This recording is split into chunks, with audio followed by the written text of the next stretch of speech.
This kit is another gift I received from Stefan Höchst.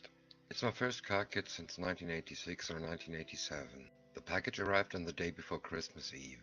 I'm not into modern cars and I'm not much into European or Asian cars either. The cars I like have a V8 big block with a bubbling sound or at least a big 6-cylinder engine. They were built in the USA between the late 1920s and 1970 and have a ridiculously high fuel consumption. The front of the box shows the Nova and a young couple in a winter scene. These were the people Chevrolet built this car for. On one side we can see the car's front, the rear, and a picture of the actual car. The short sides show the front box art and give some information on the kit. The other long side shows the car from the driver's side. This time a Chinese company was willing to pay for the rights.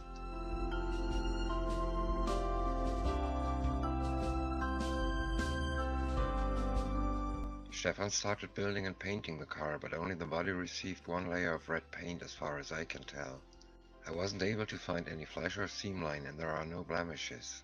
I'll remove the paint, although I plan to paint the car red too. I've got something special in mind and I'll have to try this on some plastic waste to make sure it works.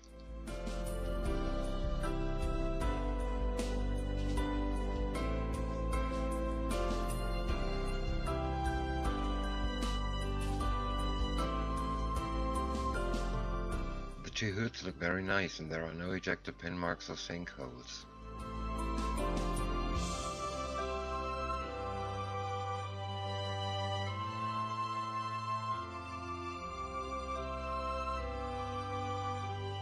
Here we have the inner side panels and the rear bench.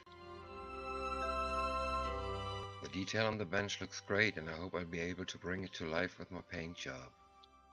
The side panels come as one part each and that makes it, well, difficult to show the car with open doors.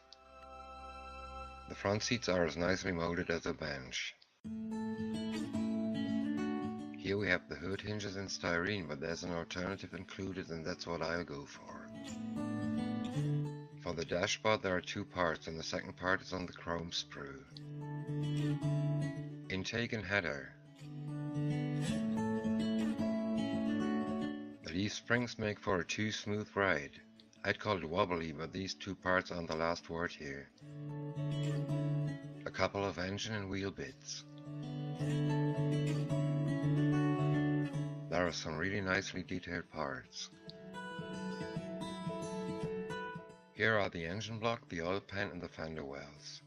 I'm planning to use a Chevy big block and wider 5-spoke wheels. I hope I can find that stuff in 1/25 somewhere. The floor panels on the side details look crisp. The interior side has a lot of ejector pin marks and I hope that most of them will be hidden underneath the seats. Along the fan there's some flash, but it'll be easy to remove. 3 pedals, no automatic transmission.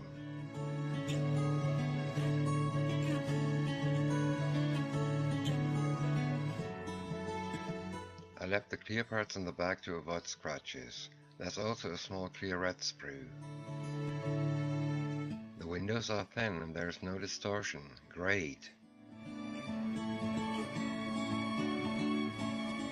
The headlight lenses details appear to be a little primitive, and I'm sure that this is not what the actual lenses looked like. Then we have clear lights for the rear end. The tail lights. What I like about it is that I won't have to paint anything red. There'll be a lot of clear red sprue left.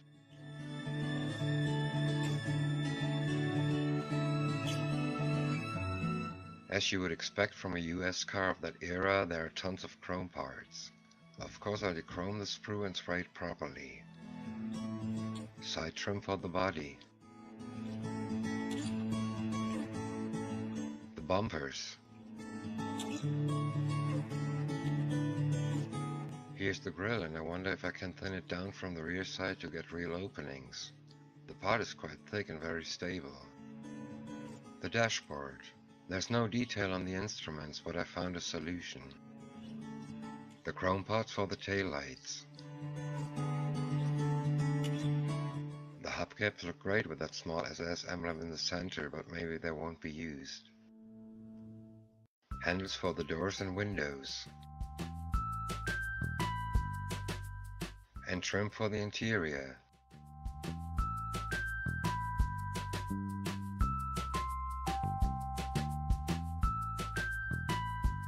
The tires are soft and show some basic detail. They represent old-style radials, but I'm not sure if the tread was as simple as that. These vinyl rings are parts for the tire assembly too. Here are the white rings for the tires.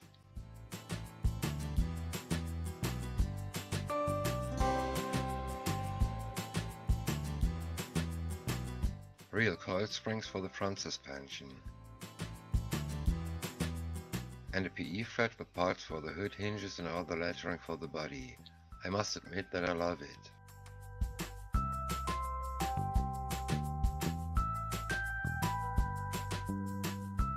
They start with the usual safety instructions. This is really great since there aren't any decals in this kit. The instructions appear to be a little busy sometimes, but they are easy to follow and give a color call out for almost each part.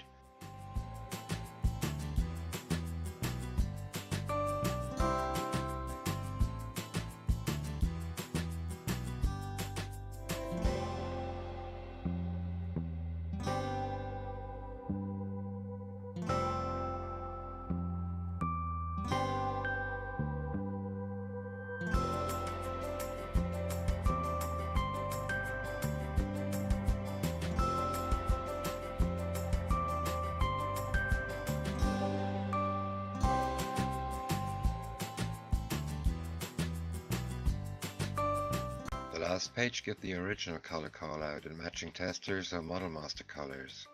I'll use none of them, but we come to this as soon as I start painting the model.